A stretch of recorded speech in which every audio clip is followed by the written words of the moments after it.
All right. Good morning, good afternoon, good evening, and welcome, everyone. I'm your host. I'm Good Kitty. I'm the founder of BlockTune Music, and we are hitting off episode 3 of our series that we're doing, where we are going to be talking to musicians who are working together to release a brand new album, probably the first album on Stax. It is called When Walls Break, and we are releasing on the 19th of November.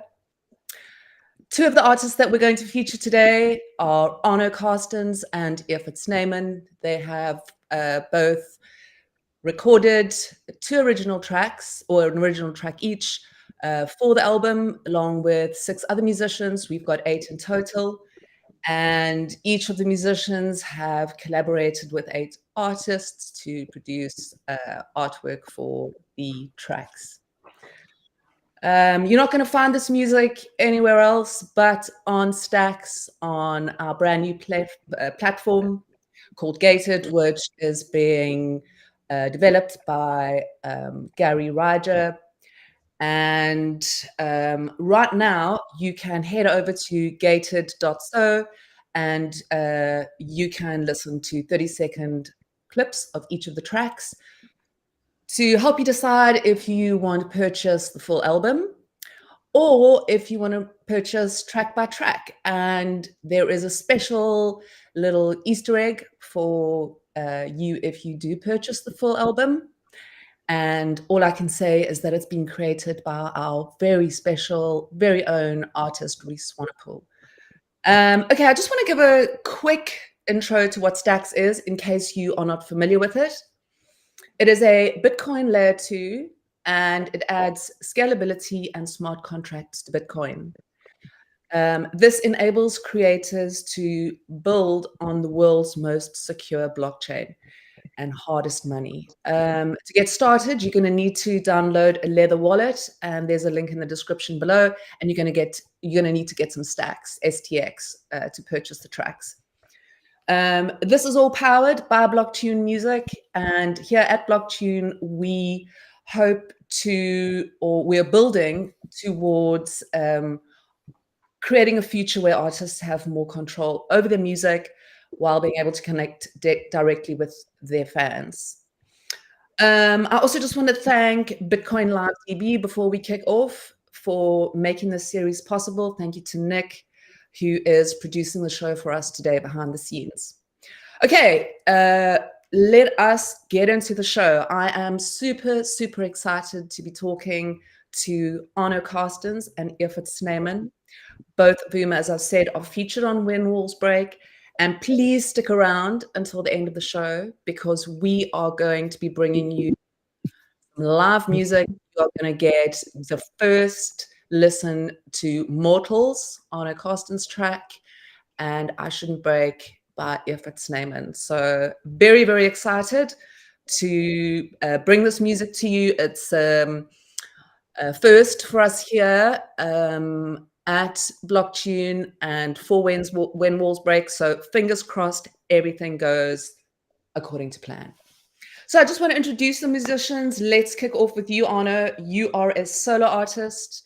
You are the front man for the Springbok Nude Girls, and you are also a fine artist. Do you want to tell us a little bit about how Springbok Nude Girls started and what led you to pursue a solo career? So just a quick sort of roundup of you as a musician.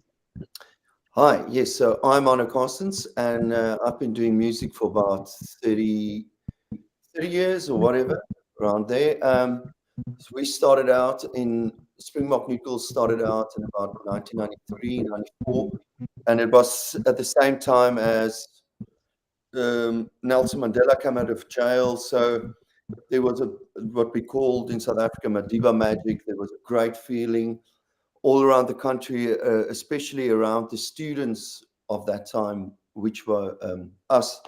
We were in our early 20s. So obviously the vibes were fantastic in the country. For the first time, our music wasn't banned, and we felt like we were part of the world. And so Springbok Nude Girls jumped onto the the zeitgeist of that time. And because of the name and the fact that I think we had a trumpet in the band, which was interesting for the grunge era. We had an original sound and we did pretty well. And then afterwards, we kind of reached the ceiling and the band decided to break up. So I was sort of forced into a solo career.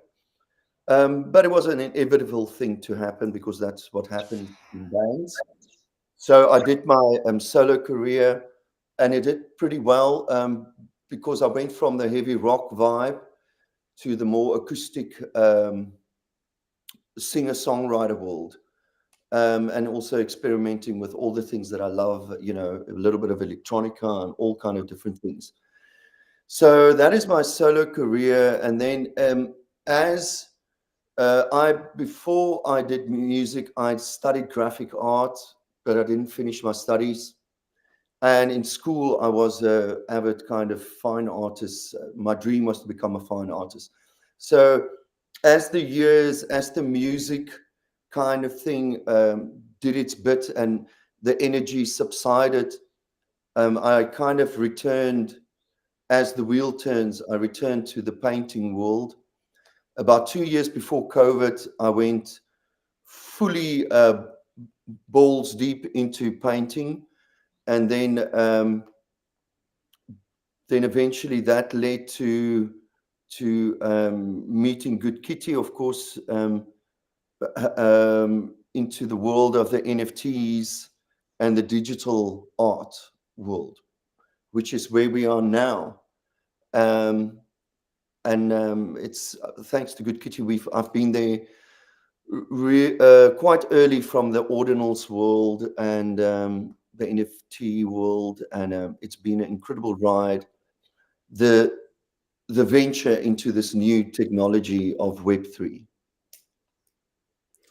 Yeah, thanks, Arno. What a career, spanning sort of 30 years and moving from this kind of heavy rock band into your solo career. So yeah, super interested to kind of hear what you've put together for the album for us. Just want to mention that is in Arno's solo capacity. Both Evert and Arno are sort of working in their solo capacity here for the album, and the tracks are kind of singer-songwriter. You can see Arno's acoustic guitar there in the background, so that's the kind of vibe for the rest of the for when we listen to the tracks later. Evert, yeah, you've released music as well as a solo artist. You've also got Evert Snyman and the Avery, so I'm keen to hear the difference between that. And we see you in your studio, so you're also a producer.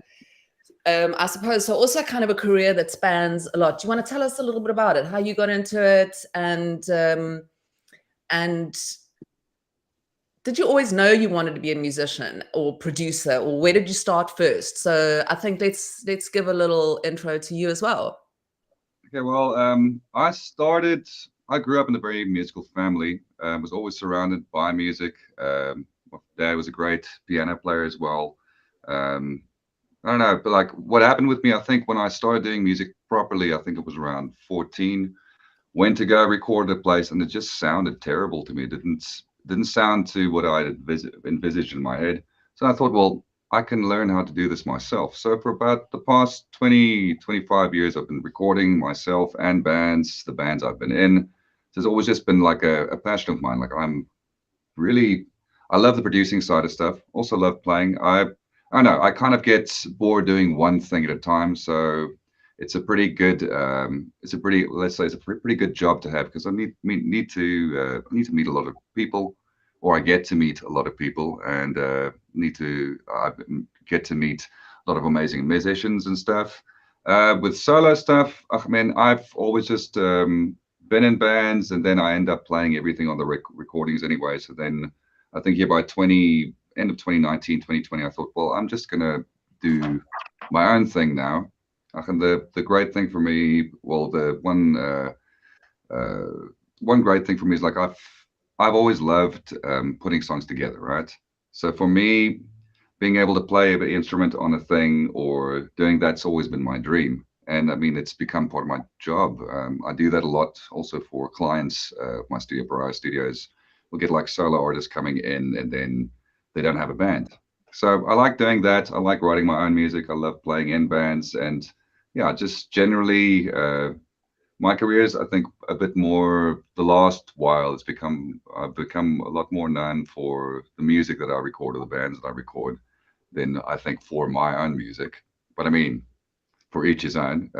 I just love being able to do things that I love. I've got I don't know, maybe a weird perspective on stuff. It's changed a lot. I think when I was younger, I wanted to just be a rock star and do all that stuff, kind of stuff. Still want to do that. I mean, you'll never want to stop doing that.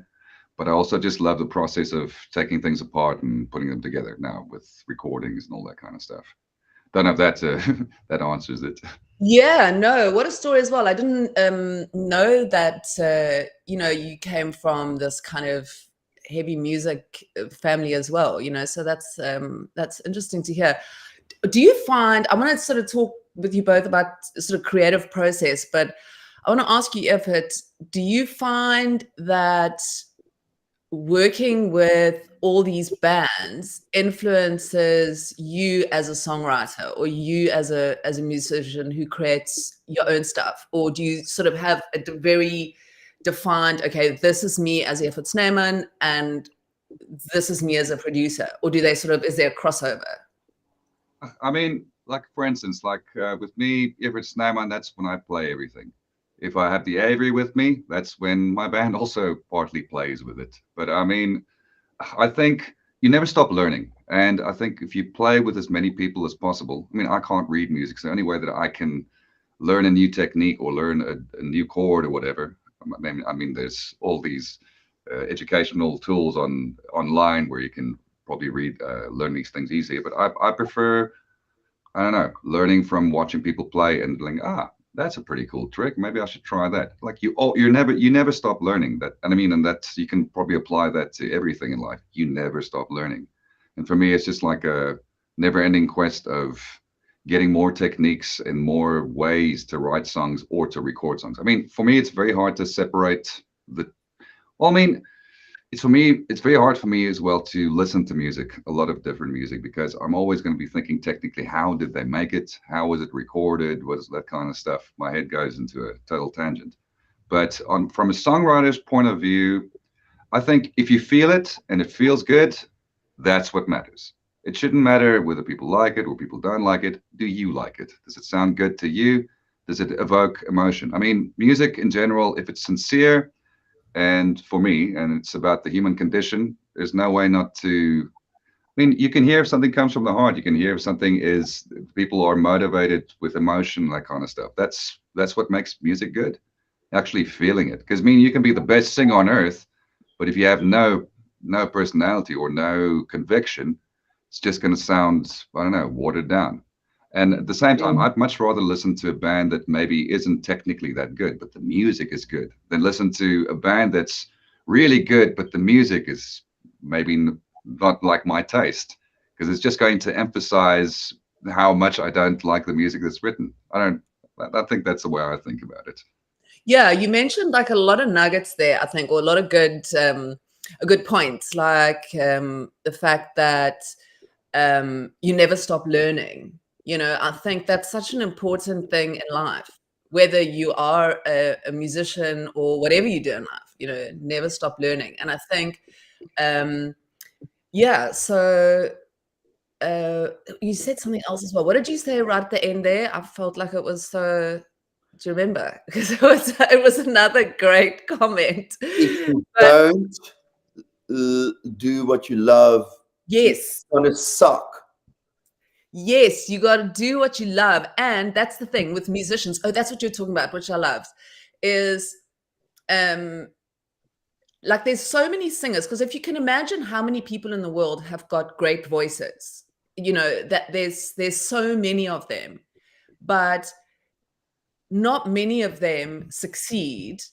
And I think it's got to do with that. It's got to do with that energy that you put into, because live performance is obviously how you sort of build your fan base and whatever. You have to believe it. If someone's singing And I mean, that happens a lot when I'm recording people. They'll sing their line, and then it's like, okay, you executed that right, but I don't believe you. It's not, it just doesn't, that's what it's all about. It's conviction is the main thing. Yeah. Some great points there, Evert. Thanks. Arno, let's talk to you as well, because I mean, obviously you started off in a band and then you moved into being a solo artist. What was that like for you, going from all these years kind of being on the road with this band, recording with this band, and then it's breaking up and now you're a solo artist, you've got to start almost like all over again with your career. How was that for you? And how did your creative process kind of move through that? Were you heavily influenced as a solo artist by the Springbok Nude Girls? You know, Yeah. tell us a little bit about that. So, okay. So going from a band to solo, there's a couple of things to keep in mind. What are you going to do? What is your next step? So first, I was going to start a band, another heavy band called Skullfuckers. But then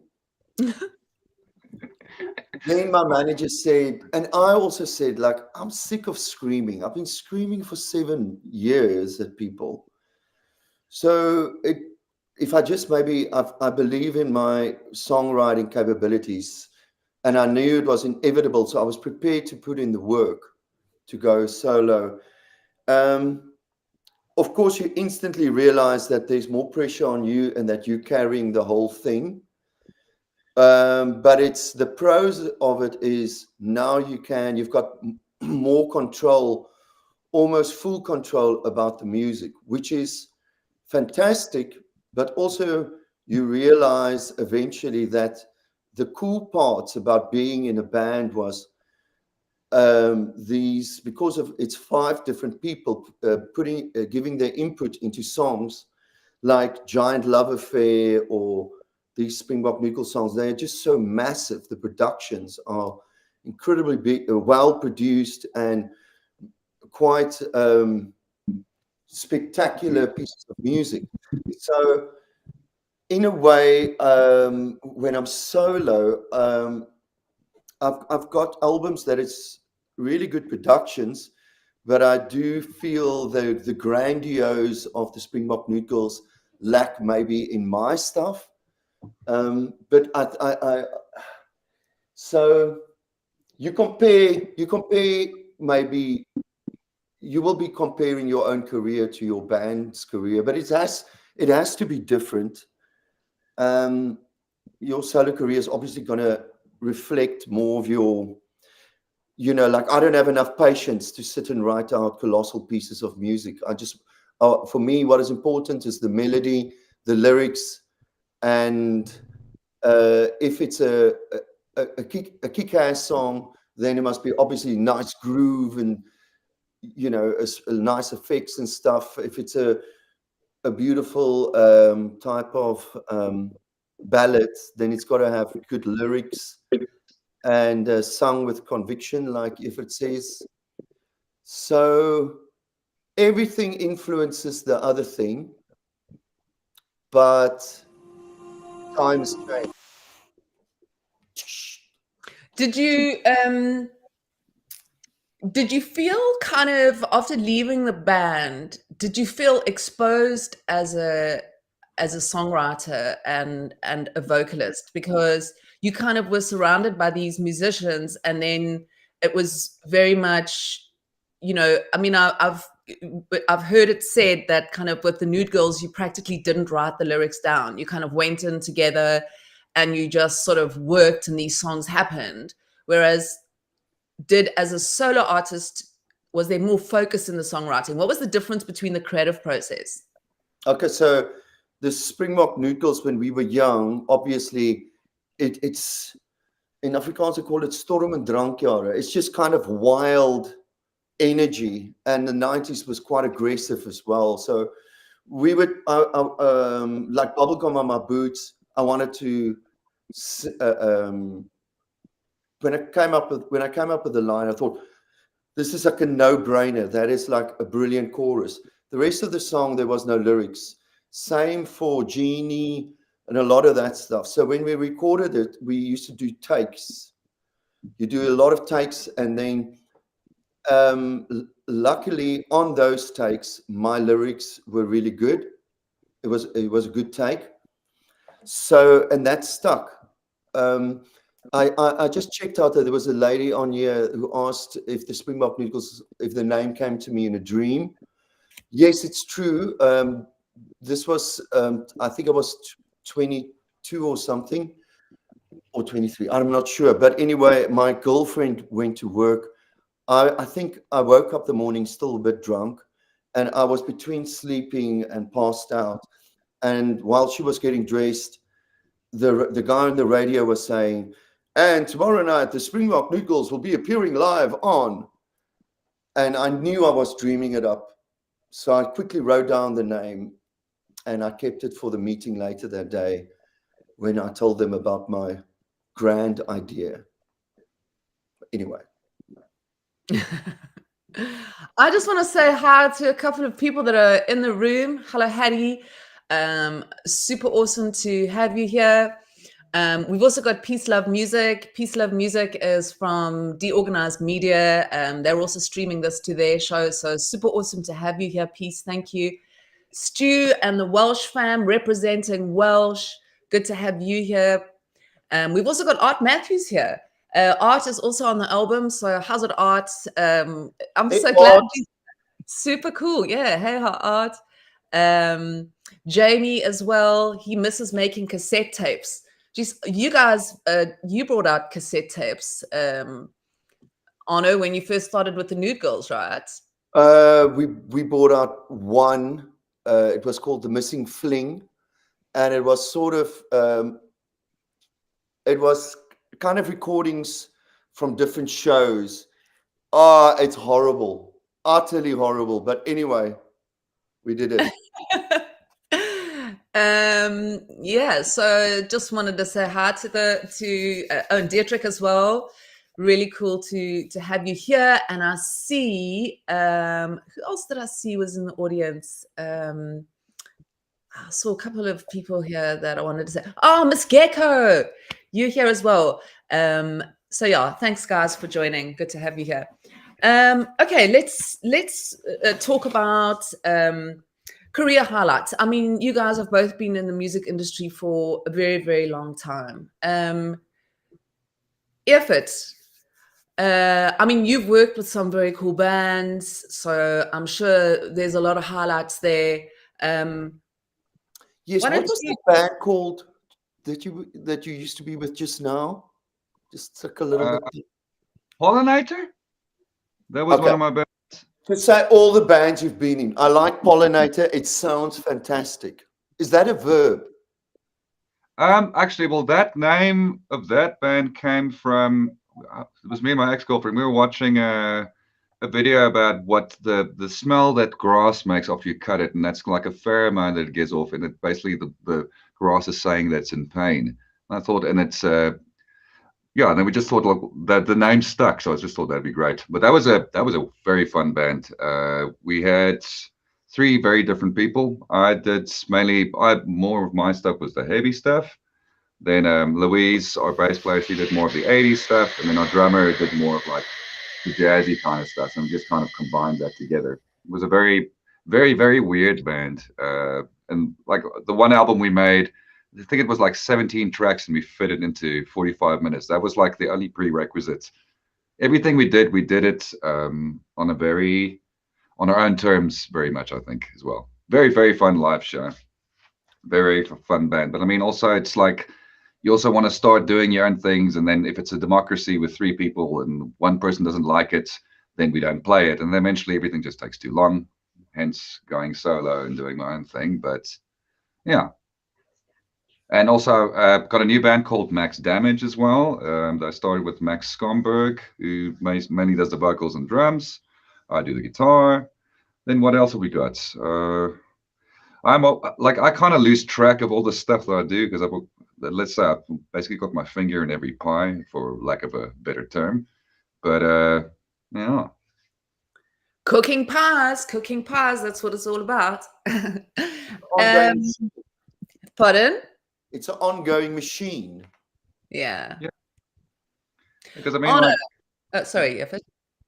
I'm saying, like, at the end of your life, like in 20 years, be like, I made a lot of music. This is great.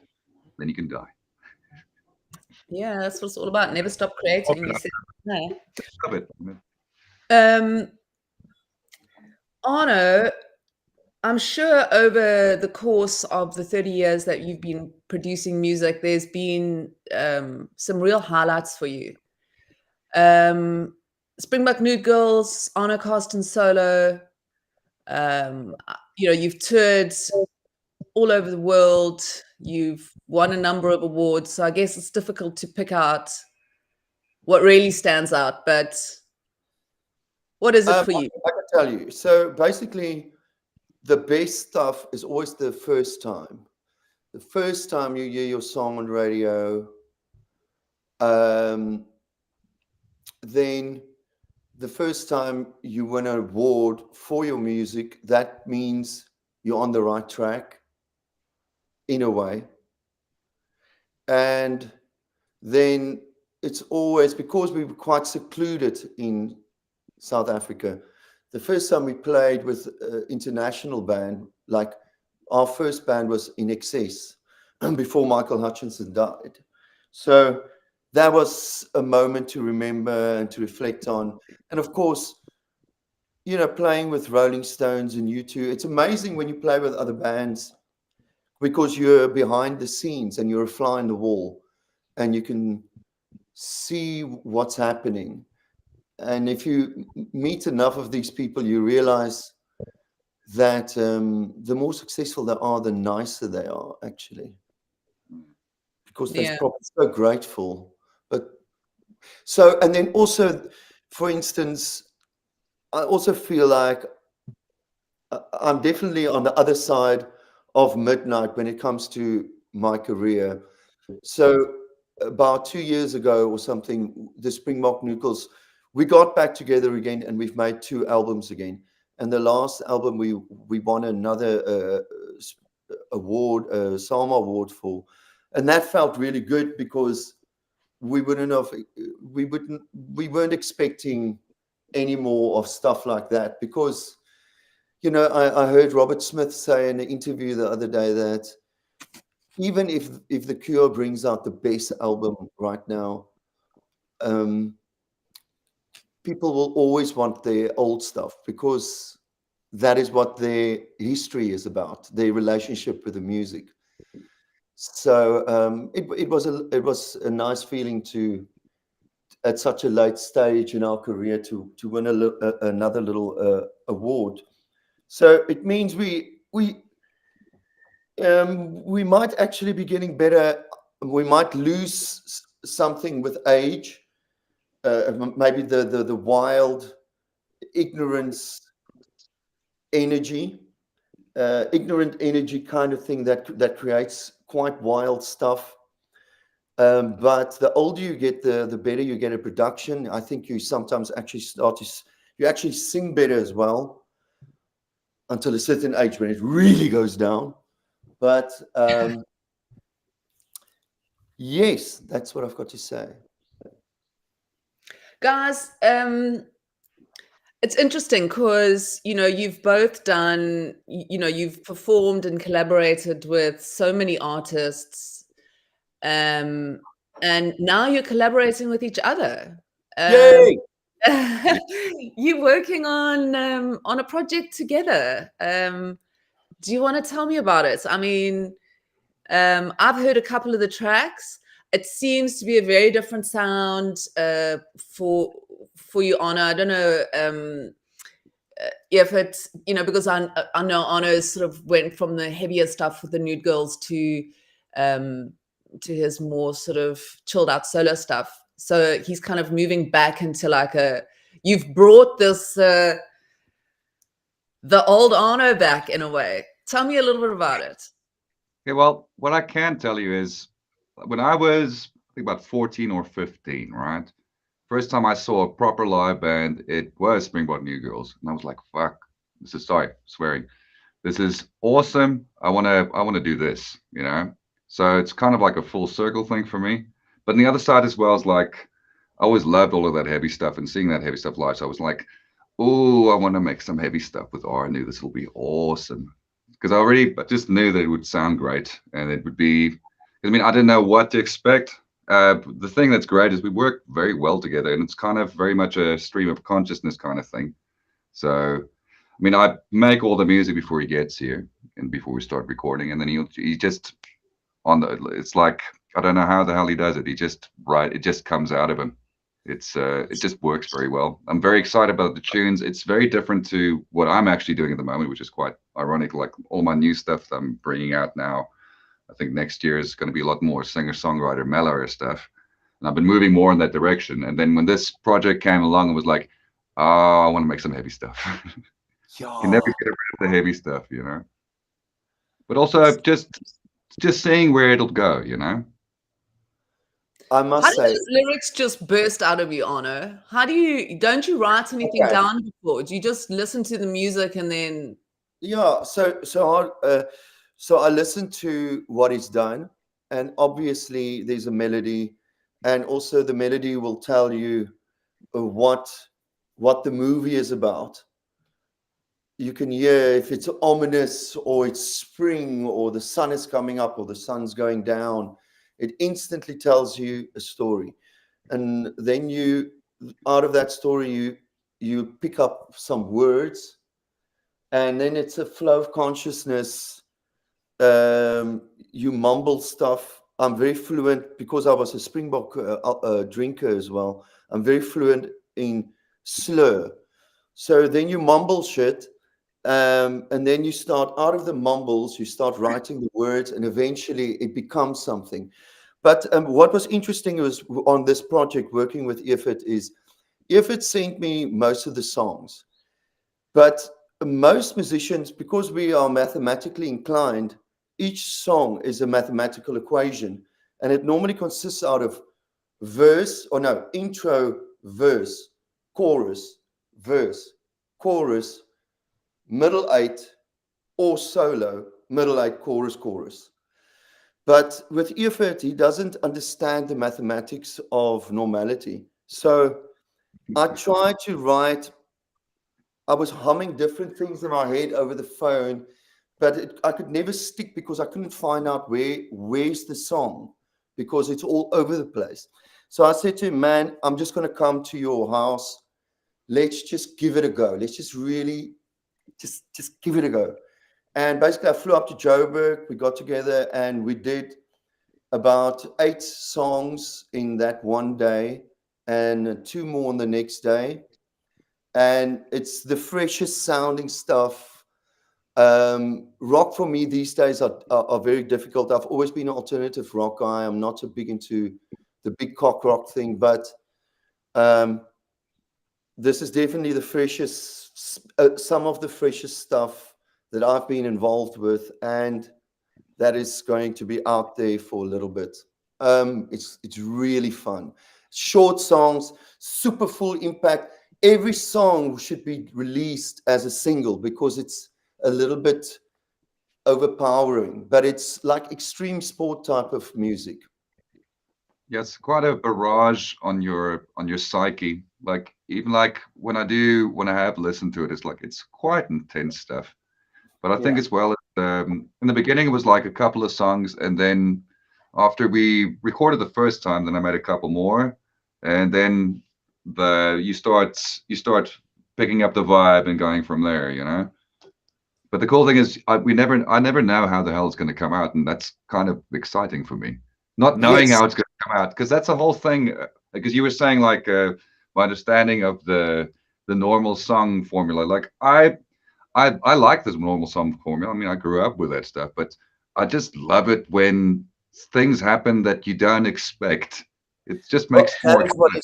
but that is what makes things interesting. And I think with time, as we get older, like I say, it's a kind of a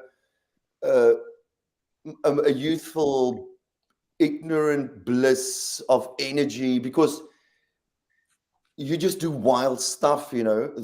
And the older you get, the more conservative I think you get, because I don't feel like throwing up just after I had a laugh, you know, or, you know what I'm saying. Jumping from one place to another is just a lot of work.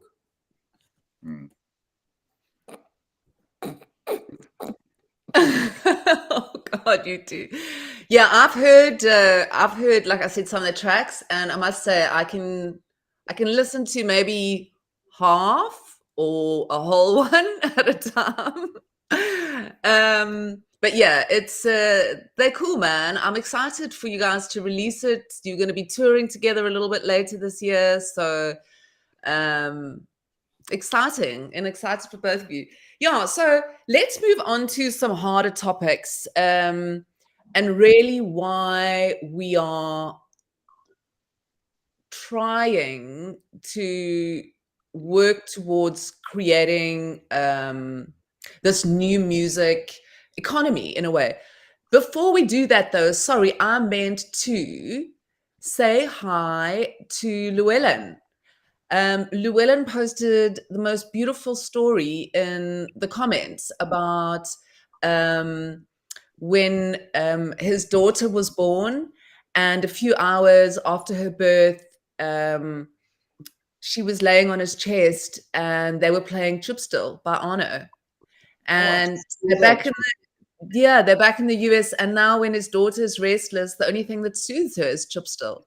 So that's so cool. Thank you for sharing that, Llewellyn. That's so awesome. Enjoy the US. Yeah, enjoy the US. All right. Yeah, let's talk about this topic. Let's talk about the state of the music industry and why we're all working together here at Stax to create something that is possibly going to change the game. I want to just remind the audience as well, before we move into this topic, that please stick around, because later on in the show, Evert and Arno are going to be performing the tracks from this upcoming album, When Walls Break. So please stick around. I think that's going to be like super cool. All right. The music industry at the moment has got a pretty tough reputation, right? The artists are kind of having to tour extensively to subsidize an income for themselves, because record labels, streaming platforms, it's just always been not in favor of artists. It's been in favor of these kind of big megalithic behemoths, or whatever you want to call them, that basically just taken control of artists' income. There's been a huge, I think, more and more, and I think it's probably got to do with social media. We see it more and more now. It's more and more public, that I think you've got to make $1, you need a good couple of hundred streams before you even make $1. So let's talk about your experiences with record deals, streaming platforms. How do you see this model? What are your opinions on, because I've got a hell of a big opinion. I've shared it with the Stax community a lot. I write about it. Tell me about your experience and what you think. You want to go first, Arno? Should I go first? All right. So, you know, record deals, if you look at the kind of people that's in the music industry, the music industry history is littered with maybe a little bit of suspect type of deals and stuff. There's a big history of exploiting artists and stuff like that. I must say, my experience with it is, yes, record companies did expose us to because of the power of the name, but then they also pigeonholed you. So there's pros and cons.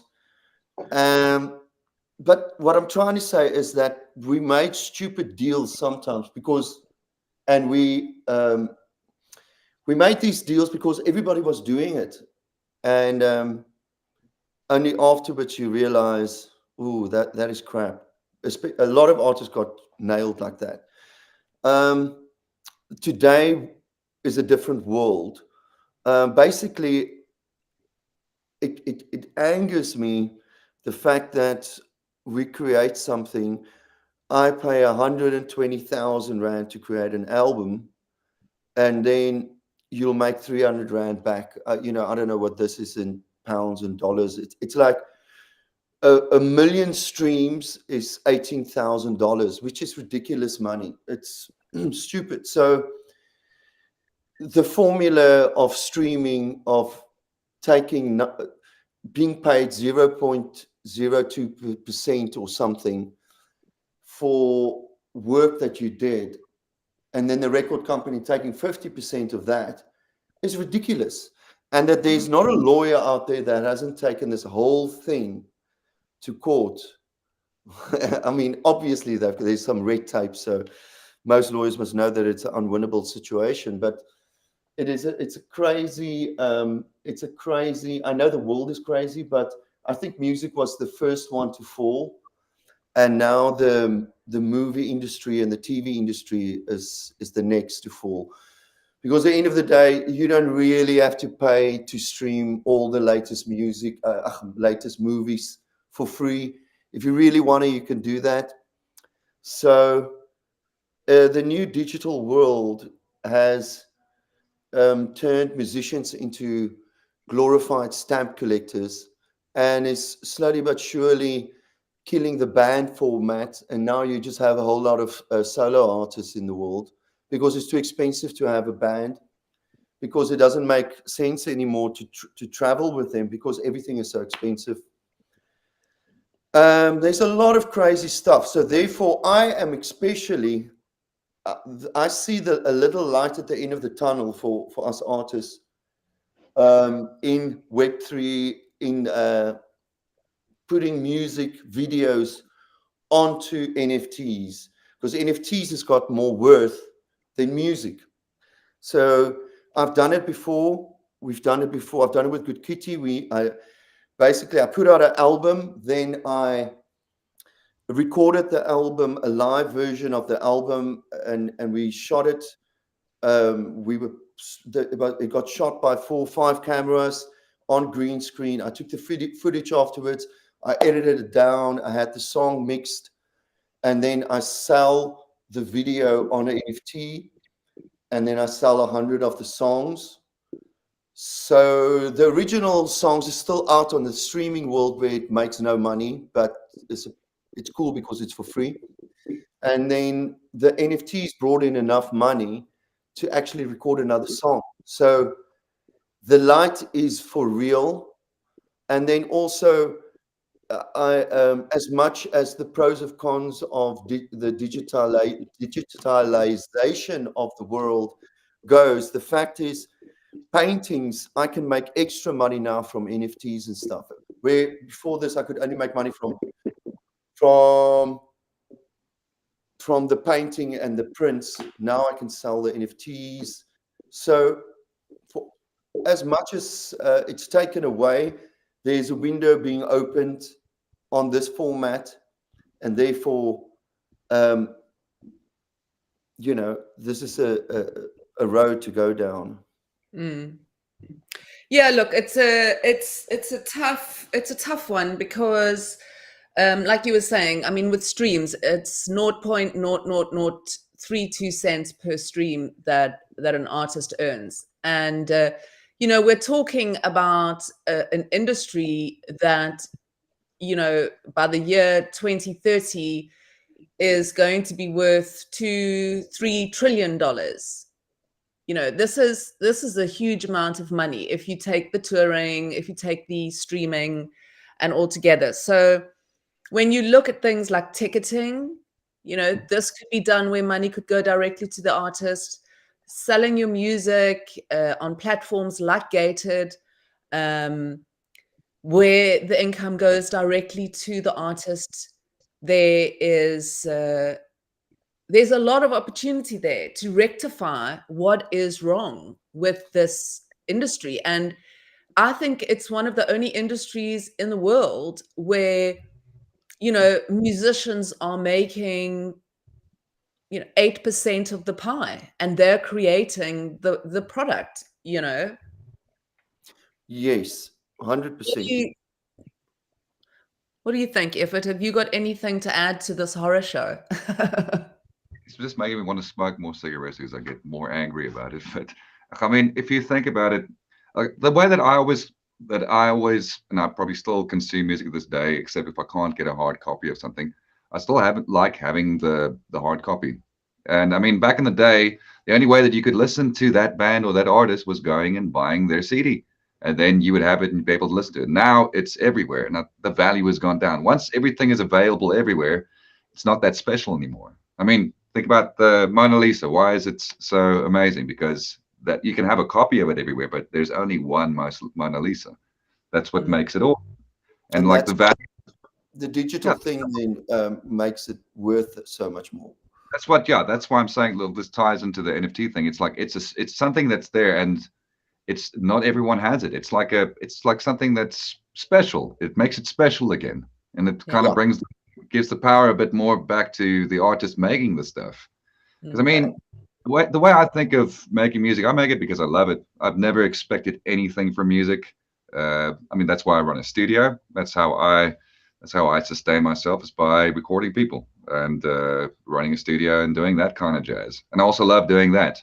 But I mean, I just wish it could go back. I mean, there's no way. The music industry has been screwing people for many artists for many, many years. I mean, even back in the day when record labels were a bigger thing, you'd still be working in arrears with them, because you'd have to pay off what they would pay for your making your album and the promotion, the marketing, all that kind of stuff.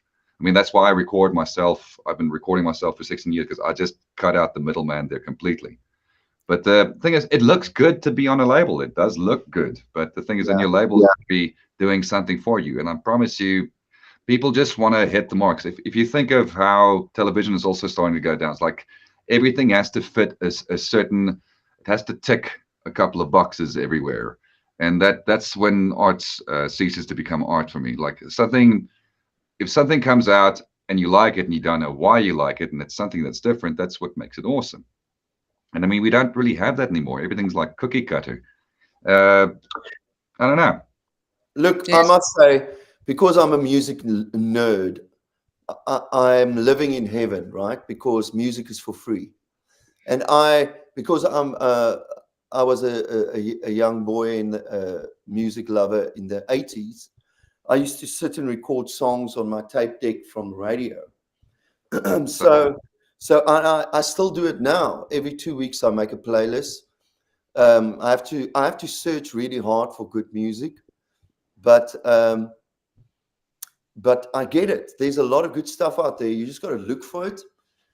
So I still, like I say, I live in heaven because I'm a music nerd. But then again, the price I pay for that is the fact that I create stuff because I love it. I just don't get paid for it. But then again, also, here's the other thing. I've always been a niche, alternate, alt rock artist, right? And you're a niche of a niche of a niche. And the fact is, I've never really made a lot of money from CD sales and stuff like that. You know, over the years, probably a bit, but not. It was never enough to sustain. I had to play live, and I love playing live. So I make a living from playing live music. Music is almost a flyer, but it's a flyer that I love, you know. Mm. Yeah. If you also think about the way, like if you go to say like a market, like a secondhand market where you're going to go thrifting or whatever, you don't know what you're going to find. And then when you find something that's really awesome and you get it, it's like, well, this is cool. This is something that's special. Music today is not that. Yeah. Or music. No. You must just look. I'll send you my stuff. I do send it to you, but there's gems in there, man. No, I'm not taking away that there isn't gems of music everywhere. But the thing is, if I put it into that context, I go to a pawn shop and it just has every product or thing that I would want, then it's not going to make it any specialer. Like having a limit on something. It's like, if you think of life, why is life so precious? because it ends. It's special, you know what I mean? That's what Don't makes things. talk about the end. Yes, on that note, but I think the nice thing with Gated, just going back to what you guys are saying before we kind of move into the live performance, because we are coming up on the hour. I think what's interesting about Gated is that it allows musicians, so you can make the music copies limited. You can make only 25 copies of your song. That means only 25 copies exist in the world. You can Wow. make one copy of your song so that there's only one copy in the world. And the nice thing with Gated is that you obviously can't listen to the songs unless you own them. And but an artist can also add things, add products to his profile. So you can, if you buy the track, for example, get a vinyl, or if you buy the album digitally, the artist can send you a vinyl, or the artist can send you merch, or you can open up through your NFT, open up to channels that can buy those products. So this changes the game in ways you can't even imagine yet, giving artists complete control over their careers. That's why a platform like Gated, a blockchain like Stacks, like Bitcoin, is going to change the game for musicians, for artists everywhere.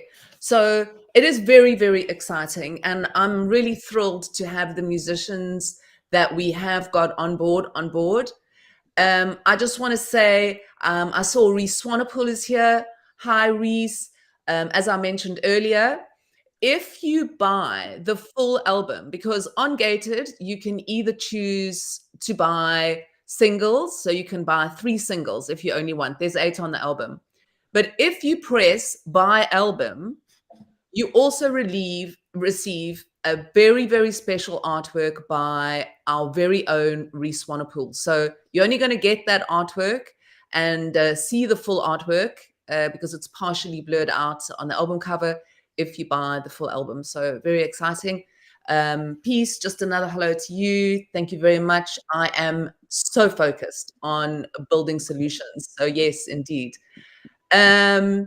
All right, and who else have we got here that's popped in? Let's have a look. Oh, I can't scroll up far enough. So, oh, Andy, I saw you here. Welcome, Andy.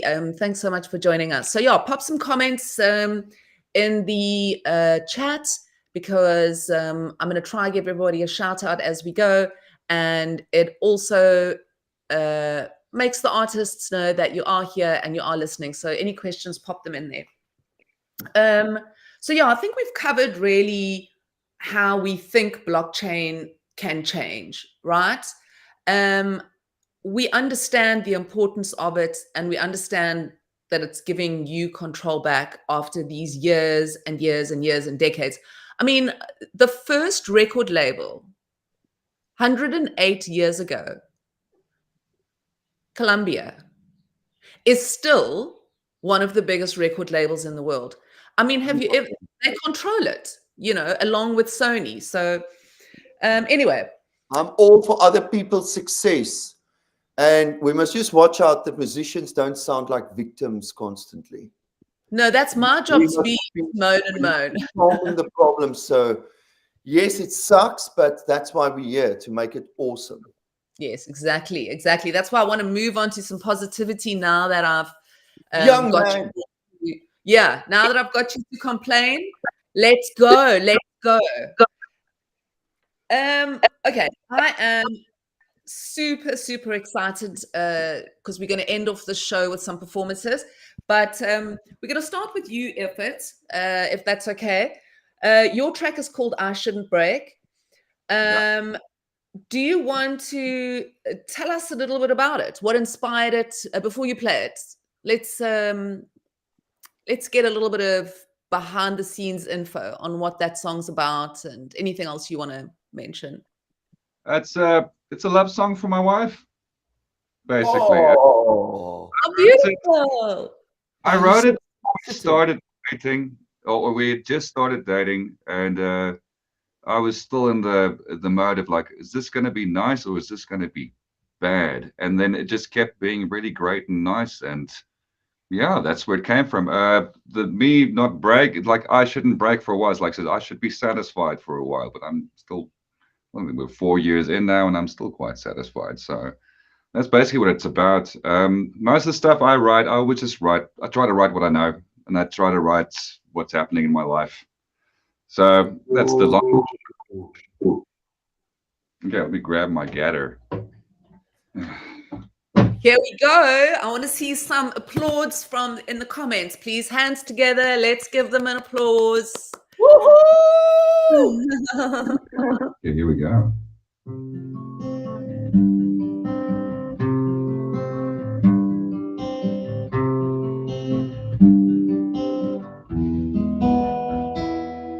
There's so much space, almost feels like the burdens are died. Won't hide my face, nothing left to deny. Why do I feel so light? Keep shut the door with my mind. All I have is time. Why do I feel so light? Should be overjoyed, 'cause I haven't been here for a while. No void to fill, I shouldn't break for a while. Why do I feel so light? Can shut the door with my mind. All I have is time. Why do I feel so light? I should be petrified.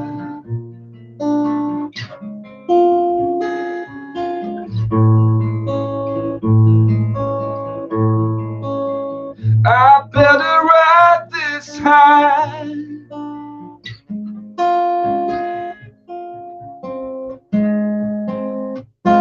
La, da, da, da, da. La, da, da, da, da, da.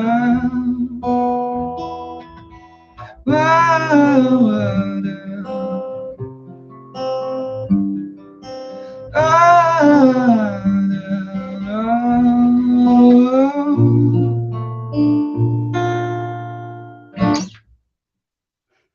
Amazing. Amazing. Yeah, she's Thank you so sitting here right next to me. Pardon? My wife's sitting right here next to me, so it's nice. She just made eyes to me. Oh, that's so beautiful. I seem to be echoing. Eh? Yeah, I can hear the echo. No. Gigs. Oh, that's Arno's dog. Right. What are you calling me? Yeah, that was amazing. Thank you very much, Evert. Beautiful song. And we've got some awesome hand clapping going on in the audience. Let's have a look. We've got Andy, we've got Vessel, we've got Llewellyn, we've got Natasha, we've got GPSC. You're in the house. Good to have you. GPSC has got a mint coming up soon. I can see there's a Tremp whitelist. What do you call those things? Barcode or scanny things or whatever at the top of the screen. So whitelists going out there for GPSC's new mint. And yeah, so awesome response from the audience. Evert, thank you very, very much. And so that's the track. That's Evert's track, I Shouldn't Break. It's just the live version. A live version. And the track's going to be available on When Walls Break on the 19th of November, being released on gated.so. Like I said earlier, you can, as a sneak peek, and I'm only telling people in the audience, you can head over to gated.so. Gary is still busy developing it. So this is just a page that Gary and I are working on to kind of get the platform right. So it's not how you're going to receive it when we mint, but to the people in the audience, head over there and you can actually listen to 30-second samples from each of the artists. The artworks are blurred out. We've got artworks coming from a lot of Stacks OG artists, The Artist, Vandal from Project Indigo, Ronan from Nonish. We've got Carol Levy from Gamma. She does incredible dot work. We've got Grace High, an artist in Paris. Who else have we got? We've got some amazing artists. So the art is also just legendary. I think you guys are going to love it. Yeah, big alpha, Reese. So yeah, you can head over after the show and don't tell anyone. It's for your ears only, but you can hear 30-second samples of each of the tracks. Okay, Arno's track is called Mortals. Before you give us a little sneak peek on what it's going to sound like, do you want to tell us a little bit about the song? So Mortals is about just me from an objective viewpoint, trying to be objective, looking at the situation. You know, artists are kind of a mirror to the population. So Mortals is sort of, it comes down to what you think today. Your convictions of today is not your convictions will not be your convictions of tomorrow. And basically, it's just tuning people, telling people to just relax.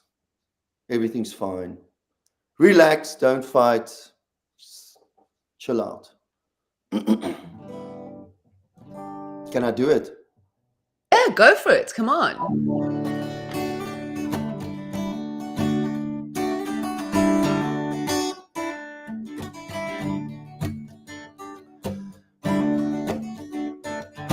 Can't for the death of me emphasize the beauty that I see in your wandering eyes so bewildering.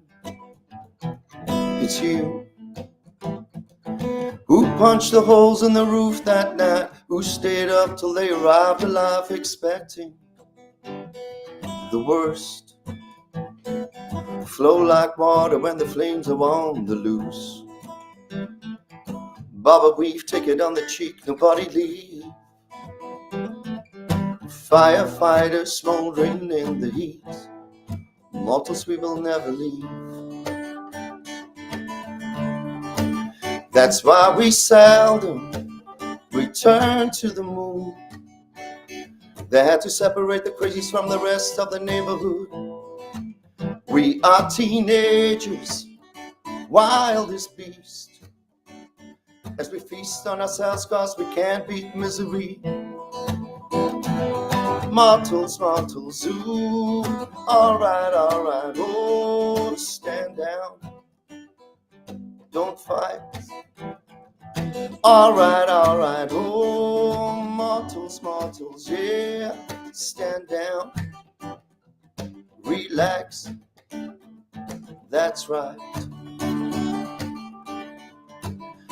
We are forgiven to assume that our peace on its way never ending. Basking in the light of day, I'm offended by every single thing that breaks the silence. about who punched the holes in the roof that night and who stayed up till they arrived alive for the broken to come home. Boldly racing to the end. As soon as you have a friend, fighters cooling in the rain, ready to start again. Flow like water cause the flames are on the loose. Bob a weave, take it on the cheap, nobody leave. Firefighters smoldering in the heat, mortals we can never leave. That's why we never return to the womb. We just floating in the river of synchronicity. That's why we never return to the moon. We just floating on the river, try to be all we can be. Mortals, mortals, oh, alright, oh, stand down, don't fight. Alright, oh, mortals, mortals, oh, relax. That's right, don't fight.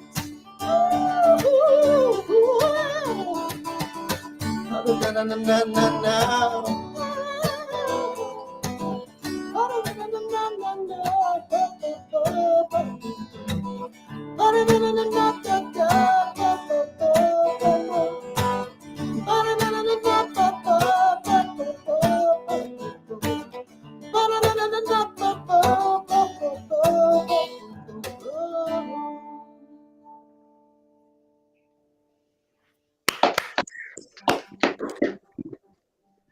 Absolutely so cool, Arno. Evert,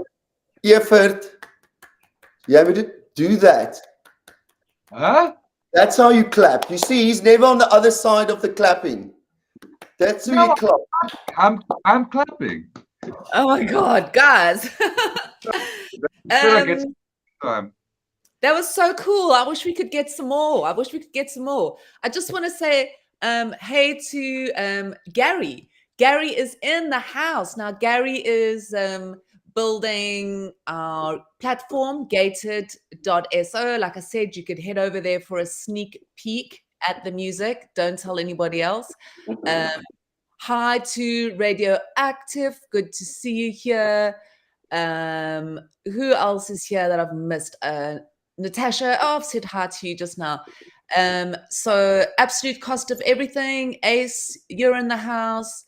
Nikos, so much applause during the tracks. So really, everybody absolutely loved it. And remember, coming out 19th of November, the album When Walls Break on Gated. This is especially for the Stax community. You cannot hear the songs unless you purchase the NFT.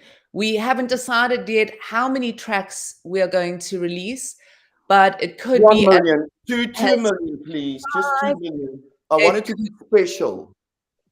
100. So I just want you guys to know that if you want the track, you need to be there early.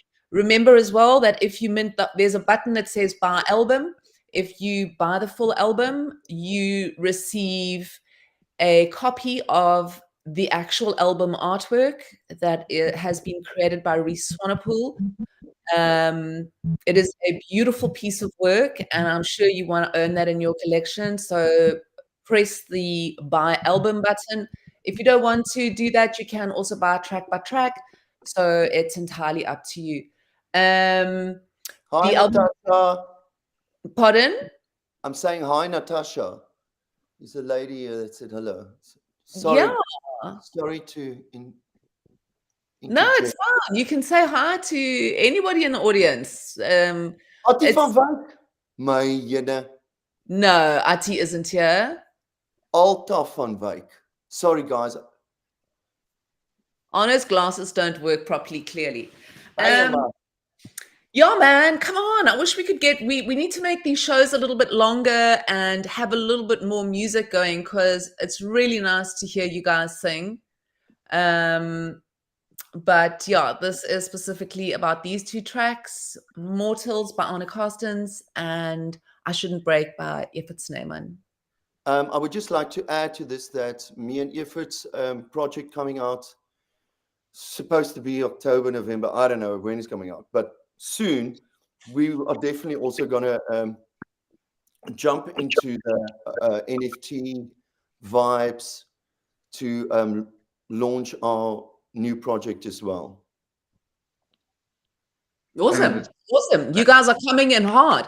I also want to put it out there, if you guys know of any musicians who are interested in jumping on board with Gated, we do have a block survey form at goodkitty.xyz.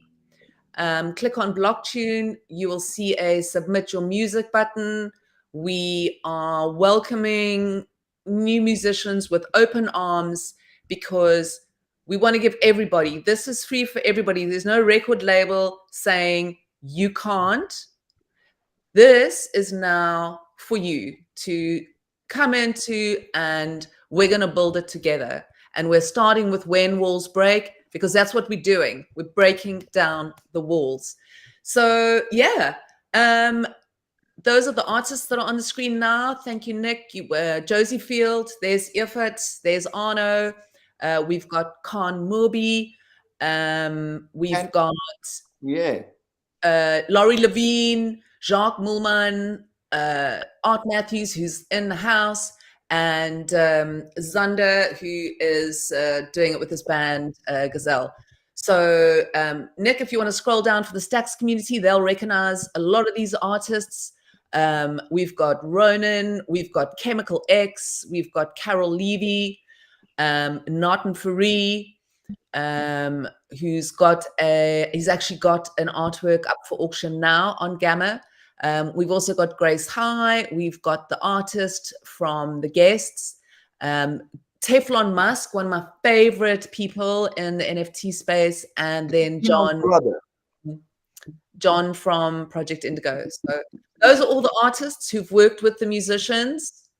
These aren't the actual artworks. This is just to show you their style. They've each created a special artwork that has been inspired. They were all sent the tracks, and they created special artworks specifically for you for the album and for the track. So yeah, guys, have you got any closing comments? Anything you want to add? Anything I didn't cover? Any more songs you want to play? I would like to say one more thing, that I have been listening to the album, to the whole album, of course, in the whole. And I've been part of many compilations, and this is an awesome compilation because it's so chilled out. You could just put it on, and I love Laurie Levine and Josie Fields. The female songs on it is really awesome, and all the quality of Khan's song is amazing.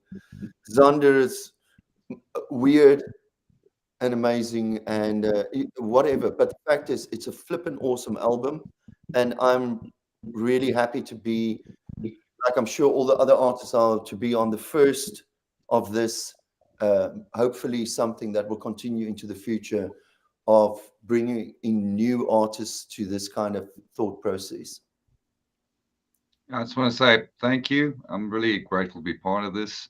For me as well, it's also nice. The specific song that's on it of mine is more of a showcase of more of my Malaware stuff, which is something that doesn't happen a lot. So it's kind of nice as well for me. So yeah, I'm really, really excited for this project. I think it's going to be awesome. Or really is awesome. Yeah, it's awesome. All right, guys, thank you very much again to Nick at Bitcoin Live DB. He's behind the scenes, bringing us all the extra visuals and making sure it all sounds awesome.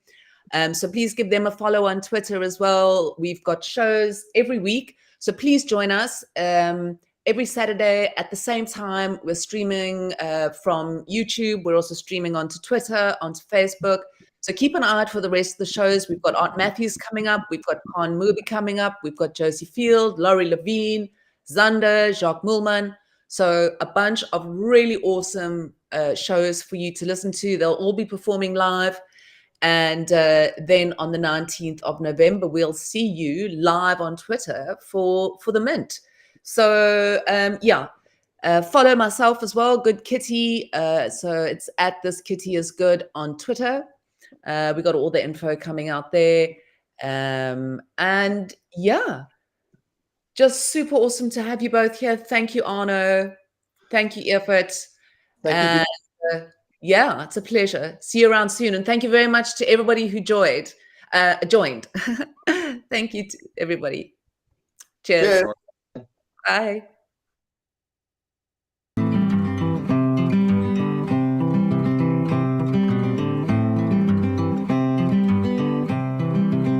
Every place we get to go, everyone will want to know what we bring from Africa. Let it flow, let it flow. So much space. I'm struggling to find a reason. Need another song, if it's only an illusion. Wondering, I so bewildered.